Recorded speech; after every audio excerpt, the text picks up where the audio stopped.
Hello, this is Vernon Lee Jr., co-host of the 757 Roundtable Talk. We have talked about the 757 over and over again, and we know, everyone knows how much love we have for sports. But there are two individuals tonight that have covered some of the best athletes ever to come out of the 757 and beyond. Carl, I mean, we always talk about our guests being special, but these two gentlemen right now, the history and the things they've seen for some of the athletes in the 757. I mean, this is a real exciting show we got tonight. Hey, Vernon, listen, I don't even know how to begin this show talking about these two gentlemen who have had a tremendous impact in my life and many, many others. I mean, they are the treasures of this 757, 804, whatever area code you want to call it, and the Tidewater area, Hampton Roads area. So I'm just happy to have these two gentlemen on tonight. Bruce, obviously, Rader is obviously a native of the DMV area of Maryland. He's a Montgomery County man, and so you know, coming down here in 1978 or 75, maybe earlier than that, but I know you started at WAVY in 78 as a sports director. And you know, David, you being here and being in the area since 1984. Been with the Daily Press for over 36 years, and I'm not going to hold up this show talking about all the accolades you guys have done. You're not going to bore me with all these accolades you guys have won, okay? I'm not doing that right now, because we'll be here all night about all the Hall of Fames, the awards you've won, just by impacting our community, not just as our mouthpiece and our voice, but impacting our community by changing the lives of a lot of young people in our area for years and years and years. So I just want to thank you for being here tonight. Glad to be here. My pleasure. So Carl mentioned, you know, a little bit background. One of the things we always like our guests to really, in their own words, what was your journey like? Just a little bit around, you know, where you grew up, maybe some of what your influences were, and take us up to sort of college. Just you know, was it good times always, with some challenges along the way, some of the influences? Share a little bit of background in your early journey, and we'll get into some of the other things a little bit later. Well, I guess since I'm the oldest guy in the room, maybe I should start. But like Carl mentioned, I am from Montgomery County. Actually, I became a sports writer when I was in high school, and I worked for a newspaper called the Montgomery County Sentinel. And there was a guy working in the news department at the time. His name was Bob Woodward. And so he started out working on a weekly newspaper, the same weekly newspaper I did. And then he got this job with the Washington Post. And then he hooked up with this guy, Carl Bernstein. And I don't know, they took down a president, or there was something like that. But so I started covering sports up there in the Washington, D.C. area, mostly football in Northern Virginia, and some sports in Montgomery County. And because we had a newspaper in Northern Virginia and in Prince George's County and in Montgomery County. And then I worked for a guy by the name of Michael Trilling, who was the sports editor. And then he was also the sports editor, or the high school sports editor for the Washington Post. And so I then started writing stories for the Washington Post. And then I wanted to do more. So I went to the Evening Star, and David may remember this name, but there was a man by the name of Eddie Crane, who was actually in the Virginia Sports Hall of Fame, and he was my sports editor there. And so I wrote for the newspapers for a while, and then I got an internship with ABC in Washington, and I worked during the final days of Watergate up at ABC. And then I really wanted to do sports more than I wanted to do news. So I started working for a fellow by the name of Steve Bassett, who was the who was the TV sports guy up there. I was his producer. And this was back when Warner Wolf was doing the sports. He was the main man up in DC. And then I got an opportunity. Well, I wanted to be on TV, and I was about, I don't know, maybe 20 years old, and they said, well, there's no way we're going to put a kid on TV up here, so you're going to have to go somewhere else and work your way up. So I moved to the Norfolk, Virginia Beach area back, I guess it was 1974, And I was very young, and I started I worked at Channel 13, the ABC station here, for a year. And then I went to work for the NBC station, which we also now have the Fox station. And I became the sports director on January 1st, 1979. And been pulling a paycheck ever since. Very nice. We're going to look forward to hearing some more of those stories and some of the things you saw along the way. David, what was your path like? Well, then David was born, and then he saw. Well, Bruce, you're not that much older than me, trust me. But my dad turned me into a sports writer when I was 9 years old. He got a little tired of me plopping down on the floor in the living room and just watching ball games all day. So he handed me a piece of notebook paper and a pencil and said, why don't you write about what you're watching? Because he always put the sports section under my pillow every morning before he went to work. And I would devour that sports section, whether we were living in New Jersey, which we did until I was about 9. And then we lived in Baltimore after that. But I started doing it when I was 9 years old and continued through high school and then in college at James Madison, from where I graduated in 1981, got a few small newspaper gigs, and then landed at the Daily Press and Times Herald in April of 1984.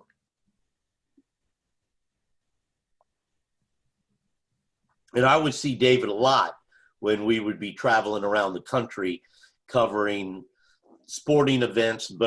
And you know, it was sort of interesting. The difference with David and I was that David, during the time the Daily Press and the Virginian Pilot in Norfolk were at the time separate newspapers. And oftentimes, if you worked for the Daily Press, you covered sports on the peninsula and up into Williamsburg. And then if you worked for the Virginian Pilot, you covered the sports on the south side. And oftentimes, they did not cross over as much. And of course, David had the great opportunity to cover all of the many great athletes ever to come out of the peninsula and the Williamsburg area. You know, you get into the Michael Vicks, and you get into the all of the great Lawrence Taylors, all the great athletes there. Because we were a television station, I had the unique opportunity to not only cover all of the great athletes on the south side, but also had the opportunity to enjoy the great players from the peninsula as well. Now, let me ask you guys a question, because that's a really good angle that I wanted to connect with, because, you know, Bruce, you've been here since 1970. Five, right? Ish. You know, David, you've been since 84. Did you guys think, number one, that you would have stayed in your positions the longest you have, being at the Daily Press and the WAVY? That's number one. And when you look back on your career, does it surprise you, or does sometimes you think back to yourself how incredible your ride has been? Not that it's over for any of you guys, but it's just like, you guys have covered so many decades of people, and you made an impact on so many different young people in the area. Did you ever think that your position would be that important to people like myself, Vernon, and others who have come through the Hampton Roads area? I never thought I'd be here this long. I'm so incredibly fortunate and blessed that I have been, for the most important reason being I met my wife here. And we got married. We just celebrated our 10th anniversary.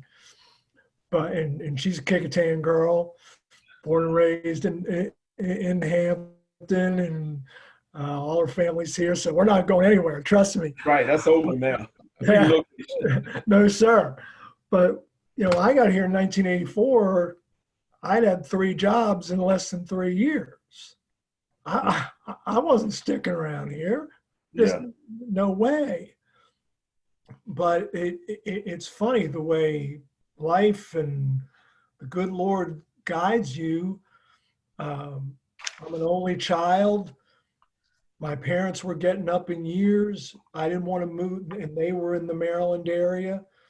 I didn't want to be far away from them. I wanted to be able to take care of them as they went through the latter stages of their lives. And I was incredibly lucky to be able to do that. And then, you guys mentioned it, and Bruce recited some of them, Iverson and Vic and Curry and Mourning and so many of them. So many great stories, great characters, great performances and opportunities here. It became, I don't know, it became home. Yeah. Rather quickly, really. Mm-hmm. And it got to a point where I knew I wasn't going to go far. I work for the Richmond Times-Dispatch now, but part of the deal when I went to work for the TD was I'm not moving. This is where we want to be as a family, and that's not about to change. Well, I think too, one of the great opportunities that David and I had, and David will know this as well. I mean, we didn't have to live in Chicago or LA or even DC or Miami to be able to cover some of the greatest sporting events that there ever was, because one of the things, when I moved down to the Hampton Roads area, no one down here, back in those days, there were 3 TV stations. You had the CBS, the NBC, and the ABC. Mm-hmm. And the CBS station covered the NFC, and the NBC station covered the AFC.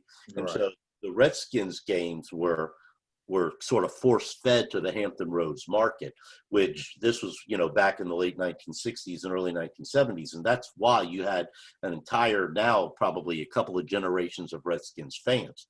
And so when I came down here, because I was up in Washington, one of my first jobs was that I was the spotter in the radio booth for Mal Campbell and Lynn Hathaway when we did the Redskins games back when George Allen was the coach. Mm. And then I was the producer of the George Allen radio show after the game was over. And what that consisted of was that I took a cassette player. And after the game was over, I went down the steps into the locker room, and George Allen would come in after the games. And by then, there wasn't this massive group of media there. You had a guy from the Washington Post, the Evening Star, even the local TV stations. They didn't come to the games really, and do interviews. And Coach Allen would come in and he'd sit up in a chair on top of a table. And one of the things that I remember was that they bring him a cold glass of milk. He loved a cold glass of milk after the game. So I would turn on my cassette player. I was 19, 20 years old. And I'd hold the microphone up there while the newspaper reporters asked him questions. And then when he was finished, I'd hit stop and I'd run it back up, and they'd plug it into the board. And then Mal Campbell would go to all the people that are 55,000 people driving home from the game, and he'd say, and now it's time for the George Allen Show, and here's Coach George Allen. And they'd push play, and that was the George Allen Show. Well, then I'd run back downstairs in the locker room, and we'd do the Chris Hamburger Show. And Chris Hamburger was a linebacker who I believe was from Hampton. That's and right. He would get a guy, one of the players, to come over and sit with him. And I'd hit play and record, and I'd hold it, and Chris would do an interview with one of the players. And they had a sponsor with a jewelry store, and whoever the guy was, he'd get a free watch. So then I'd hit stop, and I'd run that back up, and they'd plug it in, and they go, and now it's time for the Chris Hamburger Show, and here's Chris Hamburger. And they'd hit play. And so the thing was, I started covering the Redskins. Well, then David will tell you, and Warner Hessler, did such a wonderful job for the Daily Press covering them for so many years. But we were able to cover the Redskins during the glory years, during the Super Bowl years, during the Joe Gibbs years. Yeah. And then, of course, we had the great Virginia Tech games. And then, but the thing was, I think more than anything, and I think David will agree, and you guys know this, the phenomenal list of athletes that came out of the Hampton Roads area. I mean, come on. Major cities, LA's, New York, Chicago's. I mean, they didn't, I mean, if you go down the list, I mean, you're talking Ace, if you start back with Ace Parker and Kenny Easley and Lawrence Taylor, and even then later with the Percy Harvins and Ronald Curry, who was probably the greatest, I used to think Kenny Easley was the greatest high school football player I had ever seen. And then, of course, Percy Harvin came along and gosh knows, and then, you even go by with Bruce Smith, he had a pretty decent career, in his life. And then Dwight Stevenson, who was actually, remember, Carl, the guest speaker at the very first Hampton Roads Youth Foundation dinner. Absolutely. What year was that? We actually, Bruce, we found some of the photos from that night with you hosting. We'll have to get you a couple of those. Yeah. I mean, what year was that? I don't even, how long ago that was. I have to look like literally. Now, We just found them. And now you look at D'Angelo Hall, who, I mean, the list just goes on and on and on. I mean, so David, let me ask you this, because people ask me this all the time, but I'd like, if you guys don't mind, if I ask you. Yes. Oh yeah, this is David, a family conversation. Is the greatest high school athlete you ever saw? Curry. Yeah. Yeah. Just because, I mean, you're talking about the National Player of the Year in two sports. Yeah.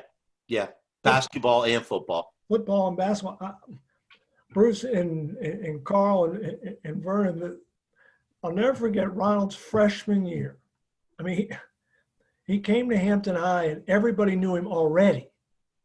There was no way he was going to live up to the hype, but of course he did. And not but 5 days after the football season ended, that young man stepped on the basketball court on the road at Kickingham and went for like 28 points. It was the darndest thing I ever saw. McDonald's All-American. Yeah. And I'm thinking to myself, he's a freshman. He's still got 3 years in high school. And now you guys know he's an assistant coach in the NFL, with New Orleans down there. Doing well. And, doing great. You guys talk about the greatest athlete you've ever seen. It's funny because when I travel and Vernon travel around the country, we tell them where we're from. And even in my business, I tell people where we're from. And the first thing I say is Hampton Roads area. Oh, that's where Michael Vick is from and Allen Iverson's from. And I'm like, yes, that's it. And they think they really know because of what they've seen maybe in college and the pros. But I think back to you guys, like you really, really know the great athletes that people talk about around the world and the country. I mean, there are probably no two more impactful athletes in their sport than Allen Iverson in basketball and Michael Vick in football, in the pros. Meaning I'm talking about worldwide attention. Sure. And you guys have documented their lives since they were in middle school. You really know them right from this small area in the southeastern part of Virginia called the Hampton. Here's the thing too, Carl. You got to keep this in mind for us. When we were covering high school football, I've been doing high school football. I've been to a high school football game in the state of Virginia every single Friday night since 1971. Wow. Every single Friday night since 1971. I started up in Northern Virginia, and then when I came down here, I had to figure out a way, because I'm just a kid on TV, and how I'm going to be able to make a name for myself. And, a couple of things that I did was, first of all, the Redskins. So I started going to every single Redskins game because the other stations down here didn't cover the Redskins back then. Nobody wanted to make a drive to D.C. every Sunday. I did, and high school football and Norfolk State and Hampton University football. And those two things, because Abe, and David, you remember the great Abe Goldblatt, the late Abe Goldblatt, who passed away from the pilot. He, back in the day, was the only one that covered the black high school sports. Well, I worked for a guy up in D.C. His name was Ernie Fears. He was an old football coach, and he was a vice president of ABC. And he told me, He said, when you go, I told him I was going to Norfolk to live. Never been here my entire life. Never even visited. So he said, when you go down there, he said, I'm going to write this name down. He says, I want you to go see one of my boys from college. His name is Harrison Wilson, and he just got the job as president of Norfolk State University. So I went down there. I didn't know anybody. So I went and I met with President Wilson, and he said to me, he said, well, you know what, son? You should come to one of our football games on a Saturday night. They played Saturday nights at Foreman Field, the old Foreman Field. Yeah. You would go there. You couldn't get in. There were, I don't know, David, what did the old Foreman Field hold? 10,000? Maybe even a little. 20,000 maybe. Yeah. Yeah, probably 20,000. There were another 5,000 people outside. They couldn't get in. Well, they had never been on TV before, ever. And so I'd go out there with my camera, my film camera. They hadn't invented videotape yet. And I would film those Norfolk State games. And especially like when they play Virginia Union or Virginia State or Hampton. And then I'd go back and put it on the 11 o'clock news. Well, nobody had ever seen that ever, because Abe Goldblatt was the only one that had ever covered it. And then the CIAA basketball tournament, which they played at the Hampton Coliseum. And so I started going to do that. And I was putting that on TV. And then I did the first Norfolk State Hampton University regular season game. We put that on Channel 10. And I'd never done play-by-play of a basketball game before. I didn't know what to do. And I needed somebody to help me out, you know, like having a color and analyst next to me. And I didn't know anybody that knew anything. And I thought, well, there's one guy that knows about CIAA basketball, and that's Bobby Dandridge. So I called up Bobby Dandridge, and I said, hey, Bobby, will you come and sit next to me when I do these games? So I had to grade Bobby Dandridge, who should be in the NBA Hall of Fame. I don't know why. Bobby should. That's ridiculous, but that's another story. But he sat down, but, you know, back in those days, I mean, all this thing. And then President Wilson, God bless him, he had this grandson, and he called me up. His grandson was from Richmond, and he was playing football up there. And I remember driving to work one day, and he had already retired. And he said, Bruce, he goes, I think you should do a story on my grandson. He's a really good quarterback. I said, really? I said, what's his name? He says, his name's Russell. And he says, his name's Russell Wilson. And he plays up in Richmond. And I go, I got to tell you, President Wilson, I said, the only problem is nobody in Hampton Roads cares about a high school quarterback in Richmond. I said, if I was in Richmond, I'd do a story on him. He goes, well, I'm telling you, son, that boy's going to be good. And I said, well, we'll see. He was right. He was right. I want to say that year, he wasn't, I think there were 3 quarterbacks ranked ahead of him coming out of the state of Virginia, Tyrod being one of them. Yeah, well, that's because he was a collegiate, right? He was private school. Right. And he's a good baseball player, too. Very good baseball player, absolutely. So, well, how did you, Bruce, thanks for sharing that, especially with HBCU coverage and a lot of the conversations that are taking place today with athletes making different decisions in terms of attending HBCUs. But it actually kind of draws back to what drove what you would cover on a particular Friday night? I know, David, you're more peninsula with Daily Press, and Bruce, you kind of have both sides. How were you guys working through? Was it the player? Was it the team? How did those conversations in terms of where you were going to write and how those decisions sort of take place behind the scenes? Well, I know David, he always go after the big stars because he was the number one guy. He was the columnist, so he got to pick his game first. it worked that way after a while, yes. But it's true though, you know, guys like Ronald and Michael and Tyrod, they really moved the needle. And you know, Ronald became this national caliber athlete with national interest.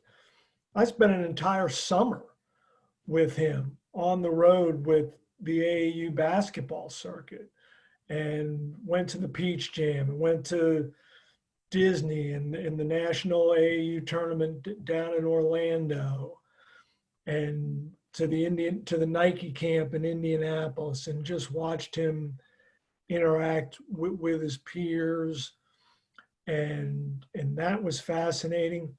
Heck, I remember sitting in the bleachers at Bethel High School talking to this young, small, skinny kid with these just so expressive eyes, this kid, Allen Iverson. And I remember when I first started writing about him, and my mom would, a friend of hers lived down here, would cut out articles and send them to my mom. And she called me on the phone one day and she said, "That Allen Iverson, he's so cute." And I said, "Well, I guess." Easy. But you did it, even as these young people became very well known locally, regionally, statewide, nationally, you were able to develop some semblance of relationship with them just because you'd known them for so long. And then people would all the time ask me about, so I guess Alan, was it Alan and Michael that were the same age, or was it Alan and Aaron Brooks? Well, no, but I'm saying, but it was when Ronald was there. Ronald and Michael Vick. Because people would come to me all the time and they'd say, "Well, do you have any video of Michael Vick when he was in high school?" And I go, "Well, we have some." And they go, "Well, are you telling me you didn't cover him every week?" And I go, "Well, to be honest with you, back in those days, we covered pretty much one game on a Friday night on the peninsula. We got a lot of Ronald Curry." But that Michael Vick guy, he wasn't Ronald Curry. And right. So we had all this video of Ronald Curry. We'd go to a Ronald Curry game every single Friday night.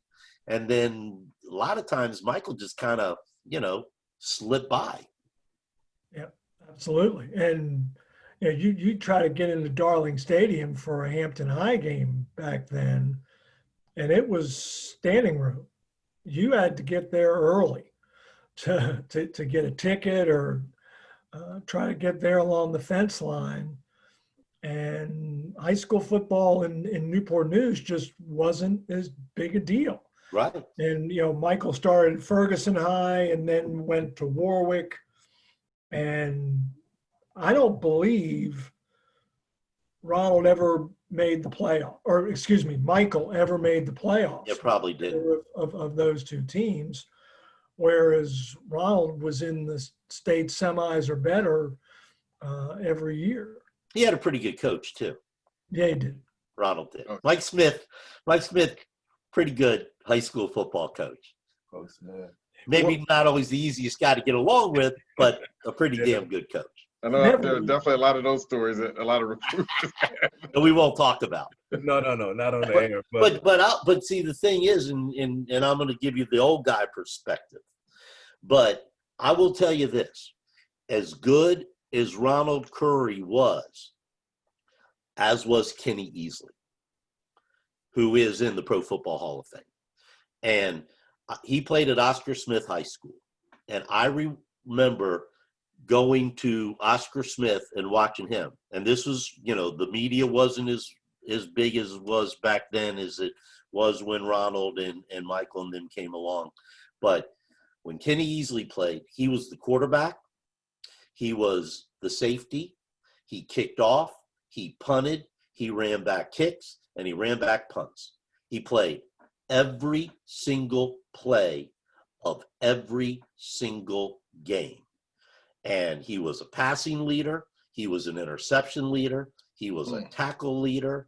And he was a special teams leader in virtually every single category. And then it came down for him to he was either going to go to Michigan or UCLA. He decided to go to UCLA, and he was the first 4-time All-American in the history of college football. He made All-American when he was a freshman at UCLA. And or I guess it was 3-time All-American, because back then I don't think freshmen could play varsity football. So I always thought that Kenny Easley was the greatest high school football player I had ever seen, and then Ronald Curry came along. So you talk about You talk about talent, and we're not even talking about Lawrence Taylor, okay? You know, we're not even talking about Bruce Smith. We're not even talking about some of these other greatest players of all time that we were lucky enough to have. Well, that kind of goes, I know for me, growing up in Hampton, I was zoned to go to Hampton High, so that was always, you know, playing football at Hampton High. But a lot of that enthusiasm came from the state championships that happened in the late 70s. And it just seemed like, and then again, just reflecting on the big battles for Hampton, and then Bethel also, because being a rival, playing against the teams on the south side. Like I have these vivid memories of these really big battles. And again, not knowing whatever else was going on in the rest of the state, but something about those state championships setting this sort of precedent. I mean, we've talked about some of the great players, but in the mid 70s, late 70s into the early 80s and beyond, there was this level of excellence that was already permeating in an area that I think continued to fuel this great level of enthusiasm, and in some ways attracted, you know, outside recruiters and interest, at least on the football side. Well, and not all the schools went to state championships, you got to remember. So, for example, Bruce Smith, who played at Booker T, you know, he was a lineman. So, you know, linemen don't get the attention that the quarterbacks and the wide receivers, things like that get. And Bruce also was a good basketball player. He was a big man in the middle, clogged up the middle, and he played for a really good basketball program at Booker T, which was a much better program than football. And I remember going on TV when he decided to sign with Virginia Tech and play football. And I said on TV, I think this is the biggest mistake that this young man is ever going to make. He should be playing college basketball. He is a much better basketball player than he is a football player. And it was right after that I never gave anyone else career advice. Yeah, man, that's amazing. And, but that was the thing too. You get a lot of these great athletes, you know, I mean, even you go back to Dwight Stevenson and Chris Himmert, all those guys play for Hampton. Well, they got a lot of pub. But a lot of these guys, you know, D'Angelo Hall playing on those great Deep Creek high school teams. But a lot of these guys just didn't get the publicity that, you know, until they got into college, until they got into the, you know, to the NFL or the NBA or wherever it is that they went. You know, thinking about all the high school athletes that you guys have covered, which one had the most craziest recruiting experience for you guys that you had to kind of follow? Because, you know, we've had some high profile national recognized athletes. Which athlete had the craziest recruiting frenzy around him? David? Curry and Iverson, for very different reasons. I mean, Curry was this two-sport phenom. Was he going to try to beat Charlie Ward and pull off the double? Where was he going to go? Mike Smith on an October Thursday night in 1996 summons us all to the practice field at Hampton High, where Ronald announces his commitment to UVA. And it just so happens that UVA is at home that night against Auburn. National TV. Mike Smith already has the RV revved up in the parking lot, tells me to get in. Next thing I know, I'm on my way to Charlottesville with Curry and Mike Smith and Bobby Blizzard and a bunch of other folks. And then literally we're walking through I was covering the game anyway, so I had my credential. But we're walking through the tunnel onto the field at Scott Stadium. And we get through the tunnel and the crowd just erupts. I'm smart enough to know they're not cheering for me because it's you know, this is before social media and cell phones and all that, but still word had gotten out that Ronald had committed. And that place lost it. I mean, they went crazy. And then what? That's October, November, December, January, February. 5 months later, he flips and commits to North Carolina to concentrate on basketball. And then the Iverson recruitment was so bizarre because of his court case. Mm-hmm. The fact that he missed his senior season at Bethel. And then I'm in the office one day and a fax. I know this is hard for a lot of people to understand. What's a fax? And the fax machine spits out this paper. And it's from Georgetown announcing that Allen Iverson, a graduate of Richard Milburn High School, has signed with the Hoyas. And I'm like, what in the hell is Richard Milburn High School? So I call the SID at Georgetown and ask him that very question. And he says, you live there. What are you asking me for? He says, we don't have any idea. And, you know, it turned out to be basically this, essentially he was homeschooled by Sue Lambiot, this saint of a woman who lived in Poquoson and took Iverson under her wing. She was a certified teacher under the umbrella of Richard Milburn High, and she helped Allen get his diploma so he could qualify for admission to Georgetown. But those are the two by far craziest recruitments. Wow. They were crazy. I will say this too, Alonzo Mourning. That was a crazy recruiting situation too. But once again, John Thompson came through. Yes, he did. It's interesting about the He was Alonzo bad. one. And people forget, there's so many great athletes, but I remember we won the state championship that year. So we had won back-to-back state championships. Hampton High basketball, we were playing Indian River. Wait a minute, Alonzo went to Indian River, right? Yeah. Yes. Yes. Yeah. And I remember going in, and we had our state championship jackets on. And I remember all the fans booing us in and yelling, "This isn't football, this is basketball. Football season's over." They beat us 100 to like 40. And Alonzo had probably 40 something. Now, Alonzo, you talk about the quintessential man amongst boys. That was Alonzo in high school. He was so strong and so, I mean, he wasn't that tall. He was what, Bruce, 6'9"? Yeah, but remember back in those days, 6'9" was a Pretty center. big. Right. Yeah. Lenny Elmore at Maryland, I mean, going up against Bill Walton, who was 7'2" at UCLA. I mean, 7'2", you were a freak. Yeah. Back then. I mean, now hell, you're a 6'9" point guard. Yeah.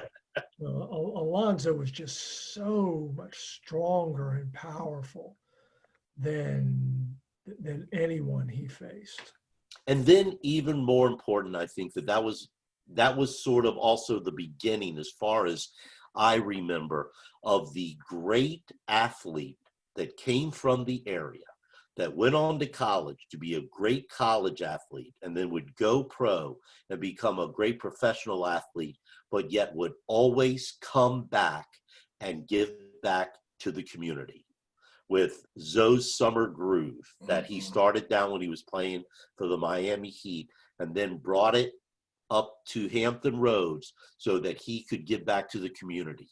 And it was always, you go into the elementary schools, you go to the high schools, you have the big parties, and then you raise money for the Chesapeake Care Center, which provided free health care for people in Chesapeake that, couldn't afford it. And the golf tournaments and all of these things that, that were the forefront to the Hampton Roads Youth Foundation.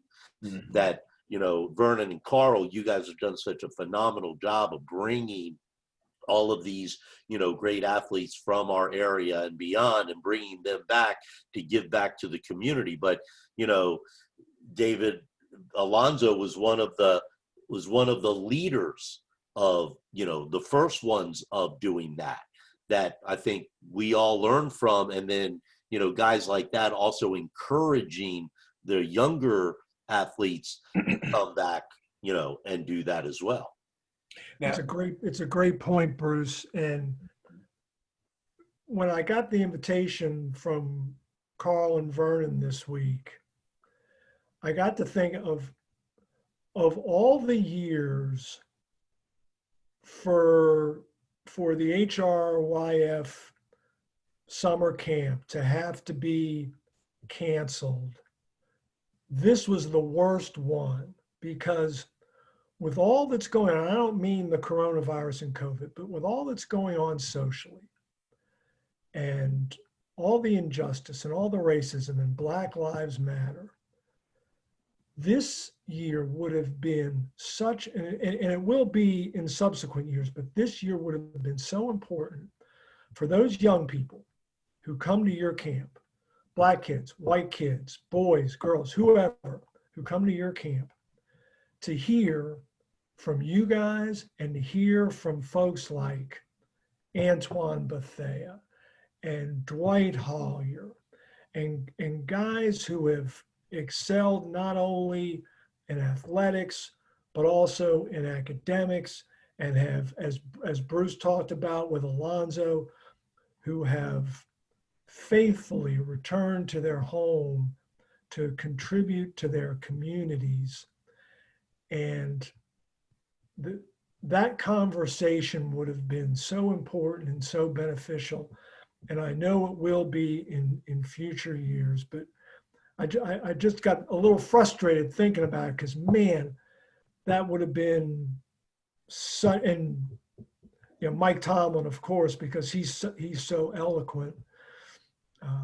It would have been a great event this year, as I know it will be in future years. Bruce, I was thinking about the person that was the most recruited, and I thought you were going to say J.R. Reed, because J.R. Reed was. Yeah, you know what? He was monumental when we were in high school. Yeah, yeah. Like, What the thing is, Carl, is that there's so many that you. Yeah, right. I got it. You forget. Yep. Yeah, when JR was at Kempsville, and and going to Carolina, right. And I also think about, I didn't have an opportunity to really, because I had to do the sports Monday through Friday, and then I always had to be there on Friday, especially during football season, and then during football season doing the Redskins on Sunday. I didn't really have a lot of time to go around to college games, unless it was like the ACC tournament or then the NCAA playoffs. But that was one guy that I remember going down to Carolina during the regular season to do story after story with JR, because he was such a, but really that's just a tribute to the great athletes that have come out of Hampton Roads. We haven't even gotten to David Wright. We haven't even gotten to the Upton brothers, that are still playing, Michael Kadire, all of these great baseball. We talk about football and basketball. We don't even get to that. We haven't even gotten to great Olympic track and field, gold medal winners, Latasha Colander. Even going back to that. Man, yeah, you're right. Well, it's funny, and I think about you guys because you've covered all of these great athletes, and Vernon and I have known you since we were little younger kids, and just in terms of watching you on television, watching you do your work and follow your work. When these professional athletes come back and give back to the community, you guys cover, you guys support as aggressively as you did when you were covering them as athletes. What does kind of feeling does it give you to see these guys come back from when they were younger to now they're professionals, they're successful, to come back to the area and like Cam Chancellor with his event, Tyrod Taylor, EJ Manuel. So many, I don't want to lose anybody, but like you say, maybe the Upton twins. There's so many great athletes that come home and you guys step right in as you did when you covered them and say, hey, I'm here for you. And they call. How does that make you feel as storytellers in our community? David? I think you take a sense of, you admire what these young people have become.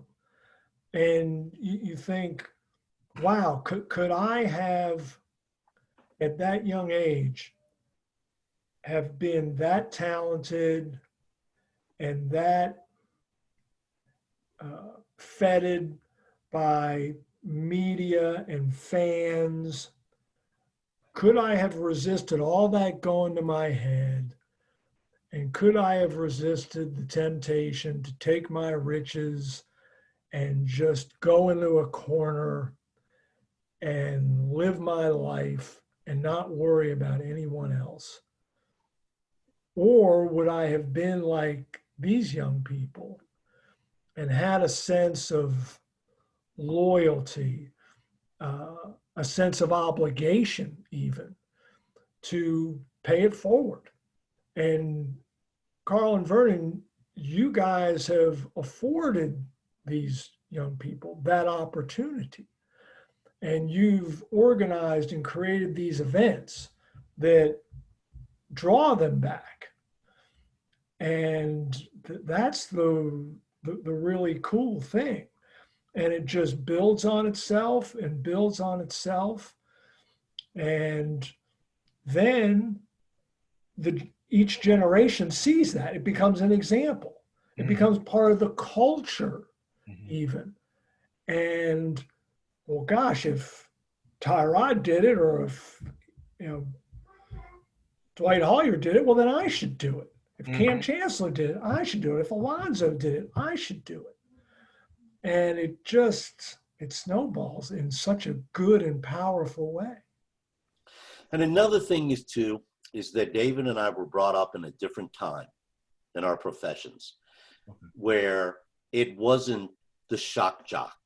It wasn't the let's find the negative aspect of everything, and that comes first, because that's what feeds that's what feeds everything. David Teel has been very honest, and he has written some very tough columns, I'm sure he will admit, in his life, probably columns that kept him up at night. But he felt in his heart that I can talk about all the good things that this person did, but there's another aspect to life. And as a columnist, it is my responsibility to my readers to be honest about it. But he didn't write these articles to sell newspapers, or he didn't write these articles so he could get Twitter hits and things like that. He probably lost a lot of friends too during times, people that he had covered for a long time that he probably had relationships with. But when it came down to it, he had to write that tough article. A lot tougher situation than I was in, being a guy that had to be on TV every night at 6 and 11, just showing the highlights and things like that. We needed writers like David, like Harry Minium when he was at the Virginia Pilot, who had to say, look, Coach, I love you, but I've got to do the tough stories. So I think that when we do that, when these athletes do come back, I think David and I are of that age that we want to show our readers and our viewers that, hey, there's so much negative written about sports and athletes and games and this and that and the other thing. We love being able to show the public that these guys aren't just a bunch of rich people that don't care about anybody but themselves. That's not true. There's so many wonderful people, and then most of them are from right here. And what I love is that Vernon and Carl, that you give these guys an opportunity to come back and to show us year after year that they are there. And I think that the people that are sitting home watching TV and reading, David's articles in the newspapers, that they get to see the positive. I just hate the fact that everything has to be so damn negative, and it's not. Well, you bring up a good point. But before I get this, Vern, let me get this out 1 second, because I wanted to talk about, thinking about the first time we started the camp, started the idea. And the first call I made was to Bruce, because I had met Bruce when I was an intern with the Redskins. And I was in awe of Bruce. I was like, wow, that's Bruce Rader over there. I got to figure out a way to get over to Bruce, right? Introduce myself. And so Bruce and I became friends. And it wasn't even a question about, well, how long is it? Have you planned? It was like, hey, whatever you need, I'm there. And then I called Skip, who I just adore. Oh, man, Skip. I love Skip Mel. I mean, he is one of a kind, man. He was one of a kind. One of a kind. I'm serious. I mean, when I took, I was a little like, okay, I'm up in this area in a national space working with the Players Association. I don't know this group, this local group here. This media angle, and I'm trying to sell an idea. But he embraced it. And when I tell you, after a 15-minute phone call, he gave us an entire column on the camp and talked about how important it was. And his support, even as a sports editor, just kept kept going and going, all the way to Dave Johnson, and my good friend Warner Hesley. Man, he was my guy when I was with the Redskins, right? And then you have Dave Johnson. I know I'm gonna forget somebody, so I don't want to do that. But all Fairbanks. Dave John. Fairbanks, like I can't. There's so many of those guys. I love them. Fairbanks, he was one of a kind too, wasn't he, David? Man, you Still guys is, I mean. like a family. You guys were a family. Like I love. Like it was. If you guys called the NFLPA and you guys needed a story, I'm shutting down anybody national. I got to take care of these guys. These are my guys, right? But I think about that, and you go back to your point about old school. You guys were about the community. You guys were about protecting your home guys. And I think people fail to realize the challenges that you were facing when guys sometimes make tough decisions. You had to cover it, but you always felt obligated to protect them. Can you talk about that a little bit? No, I'm not talking about any of those stories that I should have reported on TV right. that I didn't. And I'm still not talking about them now. And 90% of the time is because those guys are a lot bigger than I am, even though they're old. But it was that appreciation for them, like it was a different time. It wasn't it wasn't Babe Ruth days, but I mean, it was just I don't know. I've never been that guy has felt that I got to go on TV and make a big deal because somebody during the off season might have done something. Yeah. My feeling always was, as a sportscaster with an athlete, a lot of people don't realize, especially when it comes to professional athletes, how young these guys are. That they watch them on Sundays and they watch them in the NBA, and they're in the news all the time, and they think that these are like 40-year-old men. Some of these guys are in their early 20s, and my gosh, I did a lot of things when I was in my early 20s that I would not have liked to have been in the national spotlight, because I was young. And my feeling always was, if there was an athlete and they did something that affected their team or their game. For example, if somebody did something during the season and they were suspended, and that may affect the way the game is going to be played on Sunday because that person is not going to be in the game, then that's sports news. But if somebody during the off season does something wrong, you know what? If the news department feels that it's newsworthy and they want to do a story about it, that's fine. But I've just never been that guy. And, I've had a lot of bosses that didn't agree with me. And I just kind of said, well, I'm calling the shots. And if you don't like it, then fire me. Newspaper reporters, I believe, and especially columnists, I think that they are in a much different situation.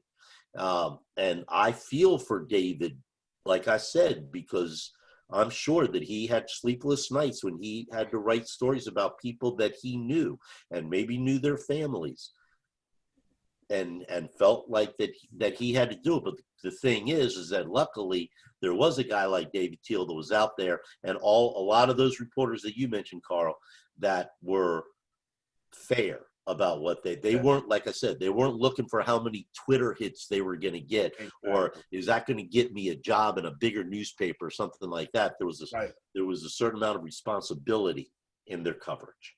I think Bruce makes a really good point. I think we both and many of our colleagues always tried to keep in mind the relative youth of the people we were chronicling. I mean, guys, when Allen Iverson got in trouble, he was a juvenile. He was 17 years old. Mm. And I'm not here to defend what he did or and say what he did or didn't do. But he was 17. And to be tried as an adult and charged with a felony at the time, and even more so now, just seems so over the top. And I think we have to tread very carefully with people, or we should. And that's just what Bruce has aspired to do, and what I have as well. And, you know, sometimes I've been more successful than others, but it's never been for lack of effort. David, going to something you were saying before, especially the times we're in with, you know, social justice and just, you know, on and on. It seems like every couple of weeks, things that, you know, had been happening, in particularly in the Black community, that are really coming to light now. I think there's an opportunity, it has been an opportunity, which goes back to, you know, Carl and I starting the Hampton Roads Youth Foundation, about using sports as this metaphor for life. It was always about, you know, how do you use the athletic or sports opportunity to do things sort of beyond the game. It's just interesting as we see, and we think about a lot of the kids that have sort of come through the camp, whether they've gone to the pros or not, but are now in positions, hopefully in their communities, that are able to take some of those lessons that they heard from players that we had that came out. But we appreciate what you guys did to help tell those stories. I mean, the articles that, you know, you've written about, whether it was Dwight Stevenson coming back, or obviously Mike Tomlin or Antoine Bethea, and, you know, on, and Bruce, what you were able to do, also helping us highlight the things that were going on. I think there's a larger piece to that, where we think those seeds being planted, particularly in the pride that comes from the area, that all those young men and women are now in a position to, you know, step in and be leaders in their own right. Well, I mean, athlete empowerment, especially among the younger generation, both at the professional and college, and even to a certain extent at the high school level, has gained such momentum during this COVID season because of the coinciding social issues. And I have found it incredibly enlightening, incredibly encouraging. And I think all of us would agree that sports is a very imperfect world. And to think otherwise is fantasy land. But name me an area of life where you find more diversity, more acceptance, more striving together for the common good. All those things that we value in life, or should value, happen on those fields, in those locker rooms. And I don't mean to overstate it, but that's where I think the true value of sports and athlete empowerment, particularly in the times in which we live, are so valuable. And I think what you see in sports, because we've all been around it now, even you two guys are getting older too, you know, like David and I. No. One of the things that we don't put it on me. Come on, Carl. Come on. One of the things that I think we've all seen, though, is you don't run into a lot of racial problems in sports. The problem is the fans. Okay? Teammates are teammates. They care about each other. That's not when when your brother on your team, your teammate is your brother, and when he's hurting, you're there for him. And I think that it is just phenomenal that the professional athletes now are saying, you know what? It's time for us to take control. It's time for us not, you know what? If the owners don't like it, they can get rid of us. But guess what? The owners aren't going to get rid of us. You know why? Because if it wasn't for us, the owners wouldn't be making any money. And it's come to that time. And all of these things are going to hurt. There's growing pains that are involved in things like that. But what you hope is that all of us have younger children. Mm-hmm. And, you know, and David, your daughter and my two 15-year-old sons, the hope is, and you know, and you guys have younger kids, when they become our age, we won't have to go through this anymore. Yeah. We won't have to go through it. We got to get through these growing pains now. Yeah, we're definitely in interesting times, and you know, again, the work still needs to happen. But again, you know, Carl mentioned this before about reaching out to both of you when we started 40 years ago. You know, again, you guys really have been important to us as part of our, you know, matriculation in high school, and watch you on Friday nights running home. To see you, Bruce, at night. I mean, this is real. I mean, seriously, we had to get home to watch you on Friday night, seeing if we were covered. And David, Saturday morning was always immediately, okay, what did David write? So for you guys, the support you've been able to provide for the Hampton Roads Youth Foundation. And again, when we see you during the weekend, and not just us, even the guys getting excited, like hey, so-and-so, you know, David wants to get an interview. Hey, where is, I mean, that, and, you know, Bruce, same thing, especially Mike Tomlin. It's like, oh, Bruce wants to do something. What time? When do we go live? Yeah. So, yeah. I mean, we've said it to you individually, but I want to make sure, you know, just publicly, the appreciation that we've had and the support for what we've tried to do and to help, you know, tell those stories so that others can see what these athletes are been able to do. And well, I'm sure David agrees. As long as we're around, and in this day and age, we're not sure how long either one of us are going to be around. But as long as we're around, all you guys got to do is pick up the phone. Right. We're all day to day, right, guys? We're all day to day. Absolutely. And look, I have to say this too. I've been knowing, you know, look, Bruce, I met you when I was 22 years old out in, what school is that, Bruce? Carlisle, Pennsylvania, on that sideline. Frostburg. When I saw you setting up your cameras, seriously, Bruce, this is not a joke. Like, I was really a little nervous because I was like, wow, this is Bruce Rader. I called my dad that night. Said, Dad, guess who I met? Oh, Bruce Rader. He's like, oh, what Bruce talking about? Like he knew you. and then meeting David at all the camps for all the years. And I mean, David covered our camp like it was a Super Bowl, giving us 3 or 4 pages over the course of a weekend. And I just can't say enough how, out of all the folks that we're having these discussions with on our platform here, you guys really mean a lot to us, and you have meant a lot to us.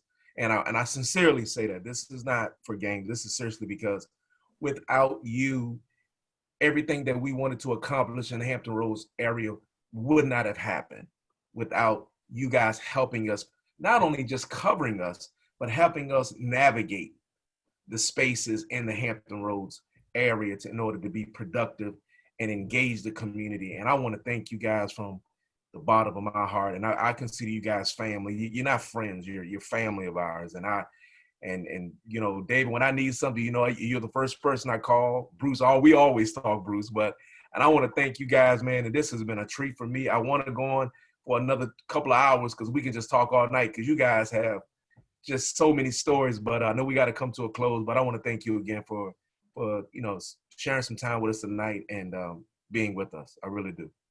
Well, thanks for all you guys do. Invitation. Thank you. All right. See you soon. All right, guys. Thank you so much. Take care.